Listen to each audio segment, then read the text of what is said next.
زندگی میں ایک بھی کسی نے نماز نہیں پڑھی، وہ فرض کا انکار نہیں کرتا، مسلمان ہے، گمراہ بھی اس کو نہیں کہا جائے گا چاہے ایک بھی نماز نہیں پڑھی، لیکن کسی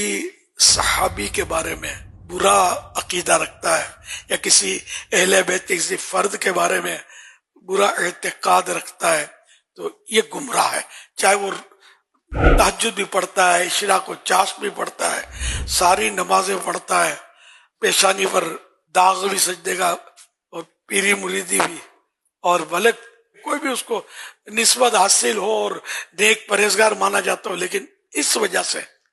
یہ اس بے نمازی سے یہ بدترین شخص ہے کہ جو ان حضرات میں سے کسی سے بغض رکھتا ہے، عناد رکھتا ہے۔ اللہ پاک ہمیں صحابہ اہل بیت کی محبت پر قائم رکھے اور انہی کی محبت پر خاتمہ کرے۔ کبھی بھی میری آپ سے درخواست ہے کہ کوئی ایسا فرد جو کسی صحابی یا اہل بیت کے کسی فرد سے بغض و عناد رکھے، ان پر تنقید کرے، آج کل کرتے ہیں تنقید، خاص کر سیدنا امیر معاویہ رضی اللہ عنہ کے بارے میں بڑا ہائی لائٹ ہوئے ہیں۔ اس طرح کے لوگ، داڑھی بھی ہوگی، بڑا تقریریں بھی جھاڑتے ہوں گے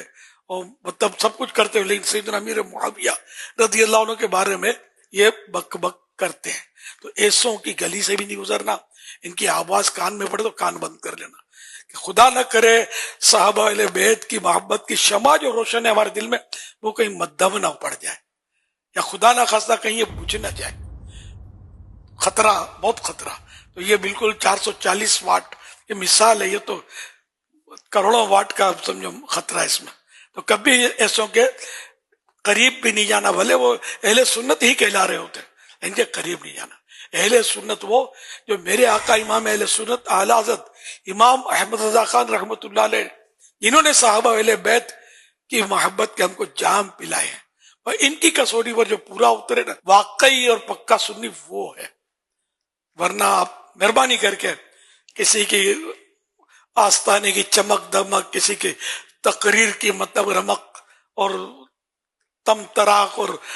خطابت کے فن جوہر دیکھ کر پھسل مت پڑنا، خدا نہ خواستہ۔ میں آپ کی بھلائی کے لیے کہتا ہوں، دعوت اسلام تو بہت بات میں بنی،